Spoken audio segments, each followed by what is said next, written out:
roll call. City of Carmel by the Sea. Here. City of Greenfield. Here. City of Monterey. Here. City of Seaside. Here. City of Soledad. You see, not at this time. County of Monterey. You do have a quorum at this time. Great, thank you. Item 2. Public comments on matters not on the agenda. Members of the public may address the committee on any matters related to jurisdiction of MST, but not on the agenda. There's a time limit of not more than 3 minutes. The public is encouraged to engage in respectful dialogue without support freedom of speech and values of diversity of opinion. Fair to engage in respectful dialogue results in speakers being muted or required to leave. The committee will not take action or respond immediately to any public comments.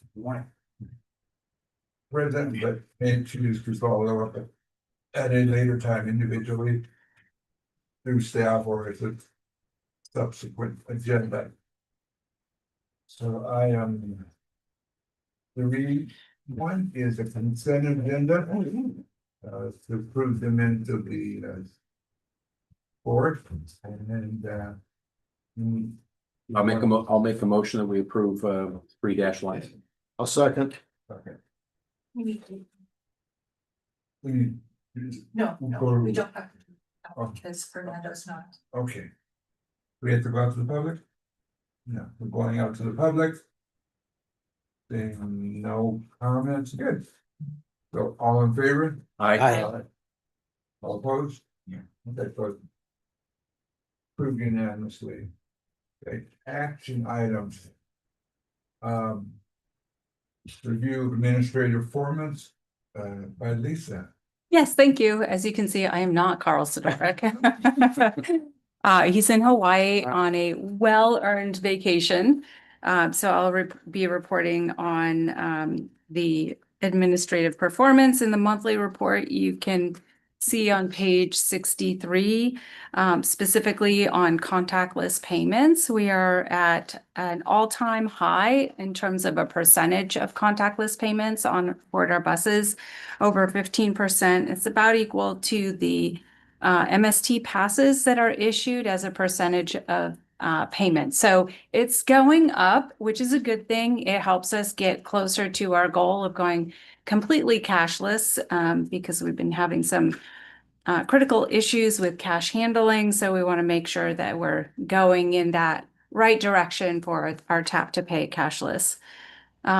Also note that, and this is a really big win for MST, in April and May, you'll see no preventable collisions. And this was a streak that ended on June 13th, but that is to say this is our best streak of non-preventable collisions, 87 days and over 850,000 miles without one. And that's about 34 trips around the earth, 1.7 round trips to the moon.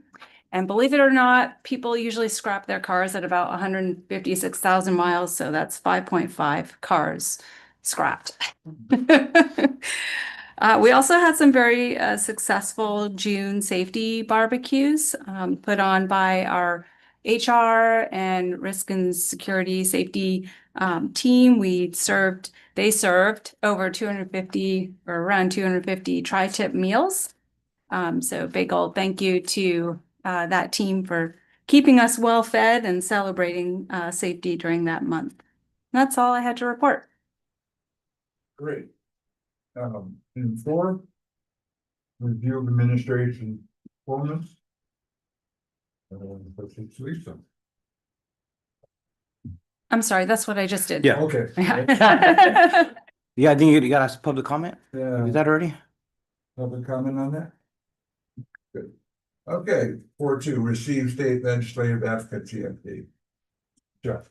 Good morning, committee members. Michelle Overmeyer, Director of Planning and Innovation.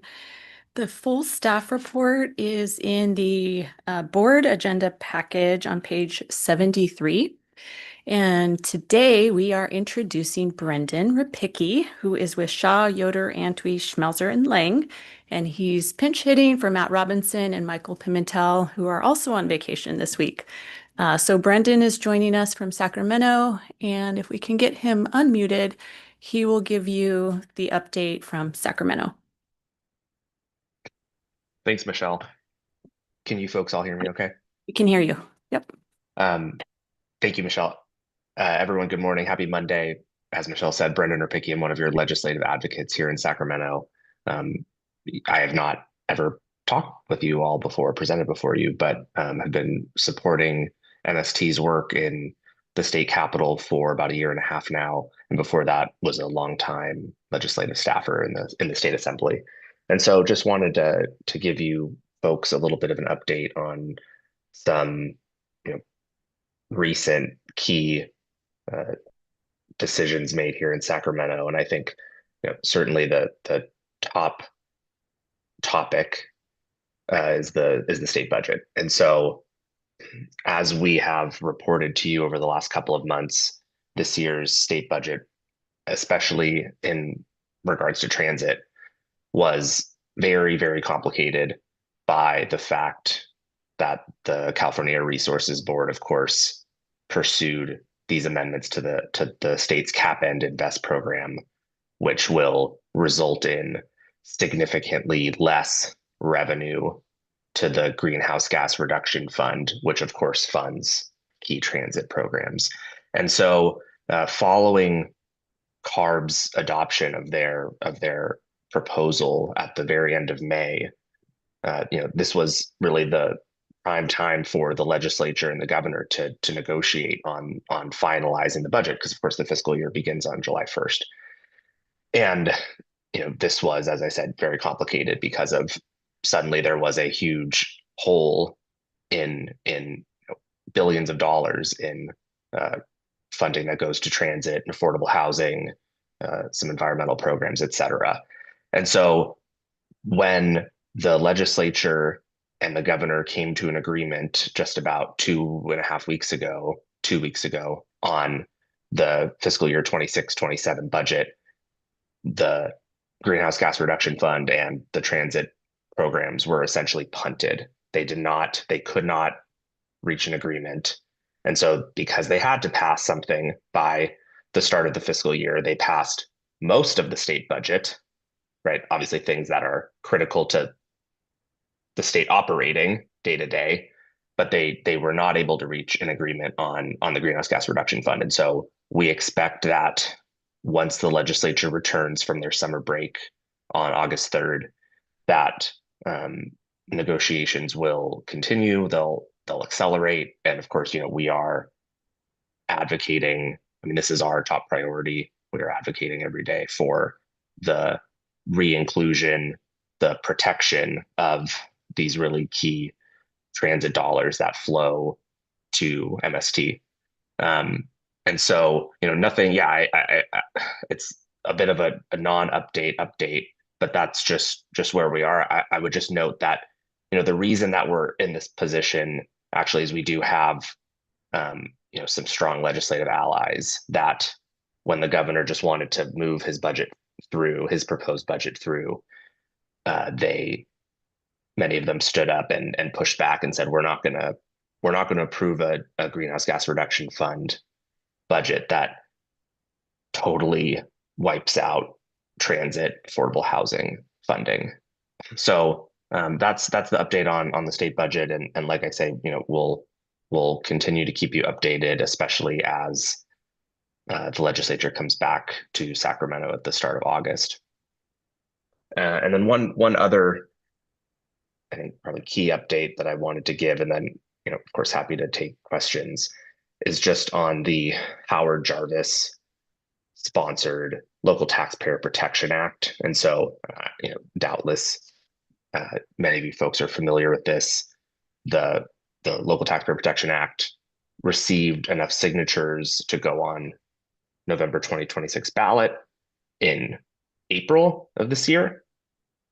And what that measure would do as it most importantly as it relates to the work of MST, is it would close this sort of loophole that has allowed local governments, local agencies to pursue a special tax with just a simple majority vote if that special tax was being pursued via a citizens initiative. So obviously, as you all know, local government, transit agency, whatever, wants to put a special tax on the ballot. It's a 2/3 vote. But over the past 7 years or so, thanks to a variety of state court rulings, citizens initiatives were found to be allowable to pass a special tax with just a 50+1. And so the Local Taxpayer Protection Act, among some other things, but it would have made explicit in the state constitution that you had to have a 2/3 vote, regardless of if it was a local government push or a citizens initiative push. And so all of that background, once the Local Taxpayer Protection Act received the needed signatures to be placed on the ballot, the governor and the legislature opened negotiations with the sponsors of that measure in a hope to come to some sort of compromise where the sponsors would pull, in exchange for something, where the sponsors would pull the Local Taxpayer Protection Act from the ballot. And the deadline to do that was on June 25th. So just about, almost 3 weeks ago. And on the afternoon of June 25th, there still was no deal reached. But then with just a few hours to spare, the legislature passed Assembly Constitutional Amendment 22, and that will go before the voters in November instead of the Local Taxpayer Protection Act. And ACA 22 does a number of things, but as it relates to transit, it still would close this loophole. It still would require special taxes to receive a 2/3 vote.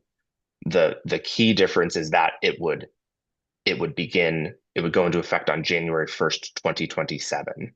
So what is that? That is to say, citizens initiatives on this November's ballot would be permitted to move forward with just a simple majority vote. But then if an MST, a different local government, a local agency, wanted to pursue something like this in the future, that would require a 2/3 vote. And so, there are, I think, folks lining up to begin to oppose this. The California Transit Associations voted to oppose this measure, and I expect, as the race heats up, I would expect other organizations to do the same thing. Lots of legislators actually who voted for this ACA 22 actually have come out and said, this was bad, but the alternative, the Local Taxpayer Protection Act, was even worse. So we passed this, but they will personally and are encouraging folks to actually vote against it in November. So thanks for sticking with me through that sort of a little bit of a convoluted update, but I'll stop there, and of course, happy to answer any questions. Questions? Yes. I don't have a question, but I did want to thank the members of the board who reached out personally on the Greenhouse Gas Reduction Fund. I think Director Alejo, you may have done that, and we want to thank you for your support. Thank you very much. Well, there's no other questions. And to go out to the audience, anybody from the audience? Seeing none. It's just a report, so we'll move on. Thank you, Brendan. Thank you. Receive federal legislative update, Lisa. Yeah, so we have Don Gilchrist, our advocate in Washington, to give a report on what's going on in DC. Thank you. Good morning to the committee, Chair. Interesting, Congress is coming back into session this week after being gone for the 4th of July recess. They have a lot to do, and not a lot of time to do it. The House is only planning to be in session for 8 days, 8 working days anyway, before they adjourn for the August recess. And that's that traditional month-long break where Congress will head back to their districts for events and a little bit of campaigning. They'll return around Labor Day for a busy September and then adjourn again in October, planning to return after the elections for a lame duck session where theoretically everything will be finished up. This schedule is really impacting the legislative process, especially as it relates to the budget and appropriations. We're used to seeing delays in the appropriations process. It's common for Congress not to make the October 1 deadline of the new fiscal year. We are already expecting there to be a short-term continuing resolution again this year that will give Congress time to finish things up after October 1. But it's very difficult this year because of the really tight voting margins that the Republicans have. They are constantly having to stop and back up and restart. There's been a lot of interruptions. They've had some votes that they've lost on, and that's making it difficult for them to move ahead with their legislative program. Some other significant hurdles lately. Senator McConnell from Kentucky has been in the hospital for about a month. He serves on the Senate Appropriations Committee, and his absence has meant that the Republicans haven't been able to put together working majorities to do business on the committee level. And that's become even more dire for them because of the sudden death of Senator Graham from South Carolina. That's really going to complicate the appropriations process and a whole lot more in the Senate. So in the short term, things are logistically very difficult. Another element is that the president has insisted on passage of H.R. 22, the Save America Act, which is the voting legislation. The House did pass that bill in July, but the Senate has not been able to move ahead because of their procedural rules, and they don't have the 60 votes to do it. And because of the president's objections and some of his allies in the House especially, this has stalled work on other bills that boiled over before the 4th of July, and the speaker had to basically cancel votes and send everybody home early. I'm not sure if Speaker Johnson has figured out how to solve this impasse. We're going to find out a little bit more this week as he tries to bring an appropriations bill to the floor later. So it really comes down to whether the holdouts in the House are going to continue their protests and they're voting no on moving forward on bills. So you can understand how this has really brought disarray to the appropriations process. Even though the House Appropriations Committee has drafted the Republican versions in the House of the 12 annual funding bills, none of them have been passed by the full House yet, and that's way behind schedule. The Senate has been even slower for the reasons we talked about a few minutes ago. They haven't even drafted any of the bills at the committee level. It's really slowed down the process.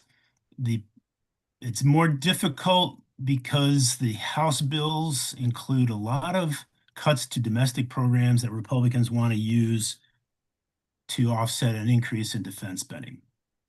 All the bills are being impacted, including the transportation bill, which is very important, MST. That in the House would undercut the Department of Transportation by billions of dollars.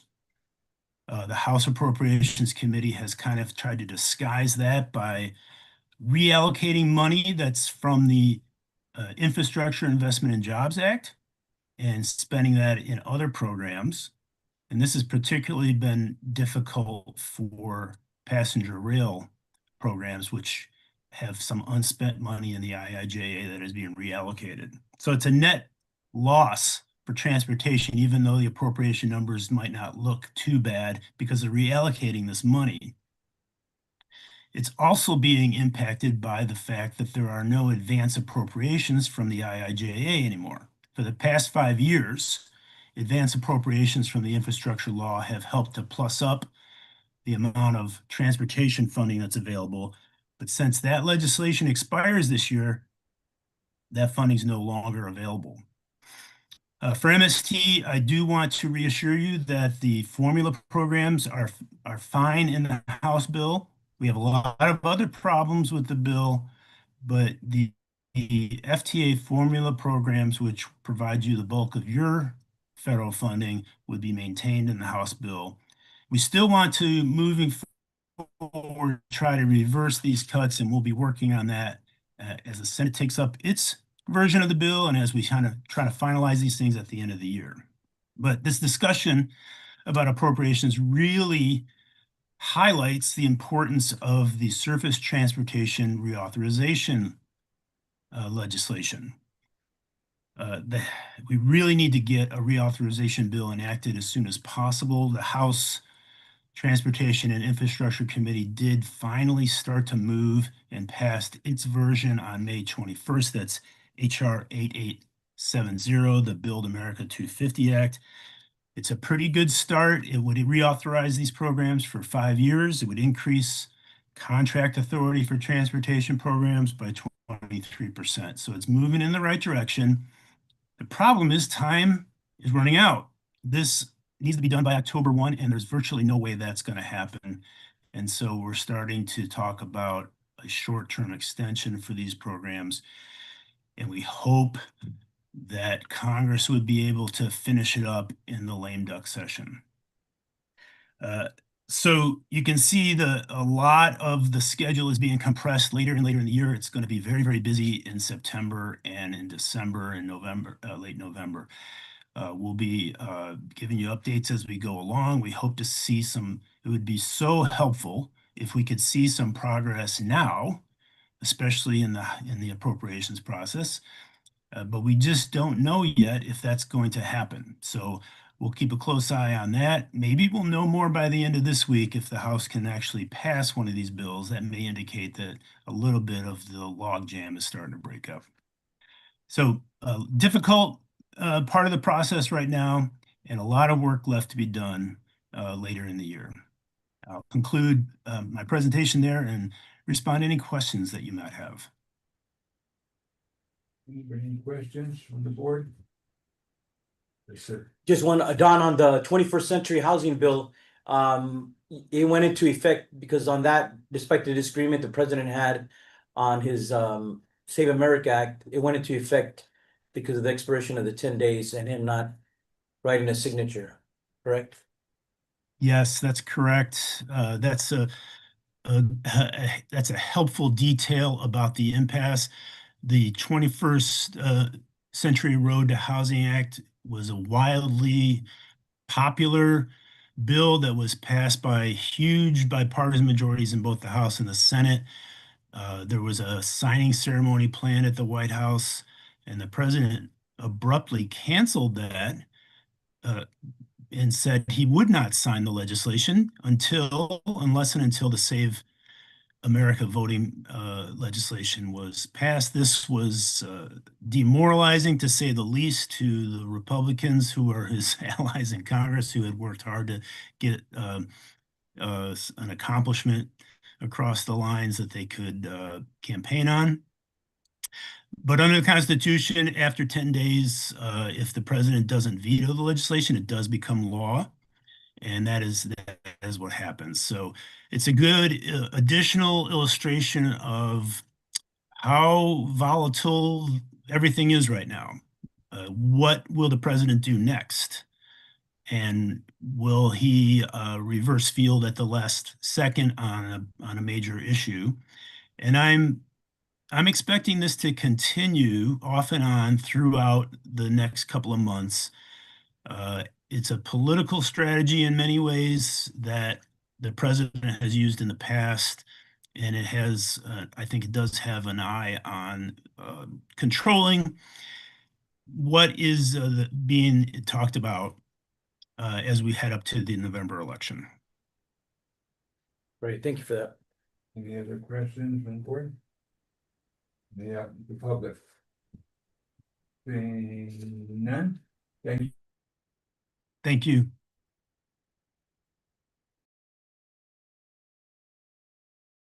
AI usage policy provide feedback and refer item to the MST board for approval at a later future date. Michael? Yeah, good morning. Michael Coleman, Chief Information Officer for Monterey Salinas Transit. In your board packet and up for review, just for referral to the full board, is our first draft of our artificial intelligence policy for this agency. This draft is based on language that was created by the Gov AI Coalition, as well as a draft policy that was approved by Marin Transportation Authority. It has been reviewed by legal counsel here internally. So we've reached that stage where we're looking for feedback and questions possibly by the board performance committee ahead of submitting it a final draft version for the full board later this year. And there's an opportunity for questions. Yeah. Is this the first AI policy we've ever It had? would be the very first AI policy for our agency Okay. in a formal sense. And could you hit on some of the key, I mean, being a Mhm. software guy, a security Yeah. guy, and the guy that we turn to, what are the highlights in terms of this policy that will benefit the functioning of staff and also offer a high level of security? Yeah, at a very high level, I think if you look at the board policy, I mean, if the policy draft overall, I think two things that really stand out is the policy does make it very clear that ultimately the responsibility for whatever we produce as an agency in the way of data and information to you, the public, and everybody else we serve is still the responsibility of the people here at the organization, not necessarily the software. The policy basically does outline, the fact that there are areas where there's not going to be unmitigated automated decision making on the system without human review. It would ensure that, anything that we produce is going to have a review and an accuracy check. Also, in addition, as you pointed out, from a cybersecurity standpoint, it does create a framework and a policy for effect for basically making sure that it adheres to all the same cybersecurity policies we basically use for everything. So it does have some specific language, obviously, which is AI in general, but I think it probably in many ways is in alignment with our philosophy and our strategy on how we handle technology overall. Yeah. And as you pointed out, Yeah.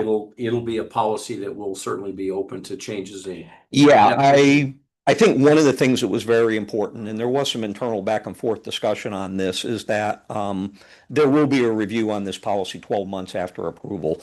I think it probably is unsurprising. Certainly, it's my opinion. AI landscape is changing incredibly rapidly right now. I look at it and look at what's happened the last 2 years, and even from my standpoint, it is very hard to envision exactly what it's going to look like a year from now or even 2 years from now. I think when you look at overall what we're seeing in our platforms, it's probably inevitable, in my opinion, at this point, that you're going to see elements of AI actually integrated into every software application we use. We're absolutely seeing that with our productivity software, and I'm sure you are at your agencies as well. If you look at the Office suite of products, if you look at the Microsoft suite of products, Copilot's already integrated into all of it. So in essence, we're already using products that have AI elements. That merger is probably going to continue. So you're correct. I think what we want to do is get this policy in place so there's a framework, but it probably will be coming back next year at around this time, with a refinement, for want of a better word, based on the things that we see in the next 12 months. And one last question, operationally, I know there are a lot of choices for AI. Yes. Companies. How do you determine which is the one that you would recommend that our staff use? Because there's a vast difference between the companies, the offerings, and then of course there's the integrated that's included in Microsoft. Yes. So could you share an opinion about in terms of how you determine which is the right tool to use? Why? I would actually think that looking at that, because we haven't really done what I would call a specific AI procurement yet, I would think that, my opinion would be is that we would make sure that in the request for proposals process, that we are probably adding a category for scoring, in those areas so that we are evaluating it specifically for things such as accuracy and security and the information it's producing. And that becomes a weighted answer in the overall score for the RFP. Okay, good. Thank you. Any other questions? Yeah, just if you, policy, if you could go over the training aspect. How will employees be trained on this policy? And just training overall on AI tools within MST. Yeah, I think we'll work with our training department here in our human resources department, of course, to look at, what can be provided. I think one of the things that you're going to see is that there's going to be some, specifics around AI that are more product oriented, as well as what I would call, general ethics policy.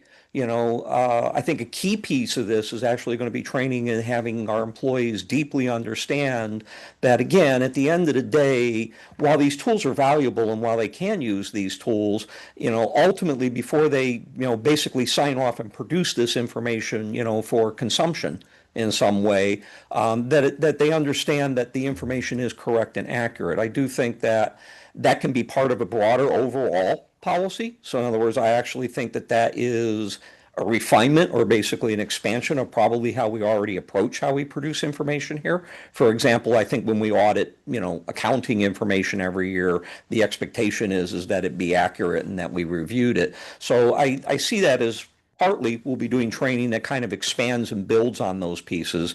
I do think that when you're looking at product specific, say how to use Copilot or how to use another particular product, we are probably going to want to create some specific virtual trainings or online trainings that provide people the opportunity to, to look at how to use those particular programs in more detail.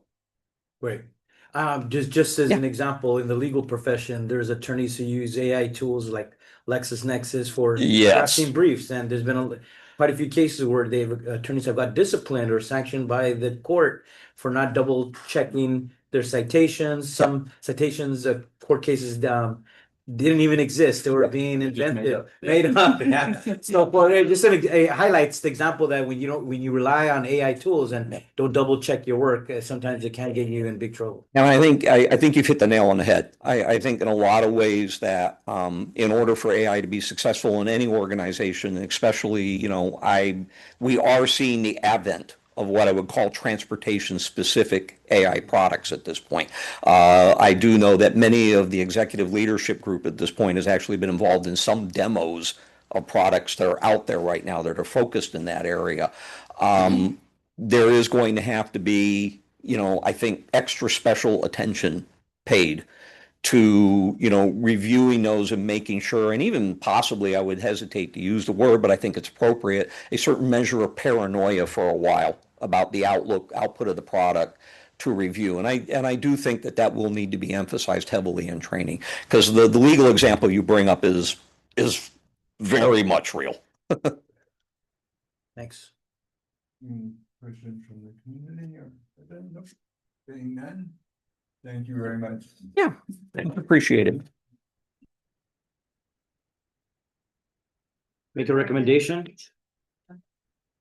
Yeah, I think we need to send this to the Yeah. whole board. Yep. Anybody want to make a motion to send? I see that Fernando's on the line now, so we might need to take a look. Okay, Does anyone? you want to make a So motion? I believe Fernando does need to make a just cause to join the meeting. Fernando, you have to make a just cause for your. Yes. So what do I say? I'm invoking just cause because I am in my home and nobody younger than 18 is in the room. Thank you. That is sufficient. Yes. All right, thank you. Thank you. Okay. All right. I'll move that we recommend approval or refer the item to the MST full board at a future date to be decided. Second. Can I do a roll call vote? Yes, that's for City of Carmel by the Sea, Yes. City of Greenfield, Yes. City of Monterey, Yes. City of Seaside, Yes. City of Soledad, Yes. County of Monterey. Aye. Okay, thank you. Thank you. Thank you. That's unanimously. Okay, there's no items on closed session, so it is 9:37. Let's adjourn the meeting. Thank you. Thank you. Just tell them on the AI is, has the state adopted an internal policy? I'm not sure about the state, but I know Michael reviewed a whole bunch of other policies that have been, yeah, Marin, he said Marin County Transit had done one. It's from Indiana, so it doesn't know Yeah. California. Yeah, anyway. Cool. So that was the sort of template that he used was Marin County, and then there are a whole bunch of other Yeah. others. I would just like to take a minute and let you know that this is still being broadcasted, and that was an agendized item. Let's please stop that discussion and wait for another agendized item.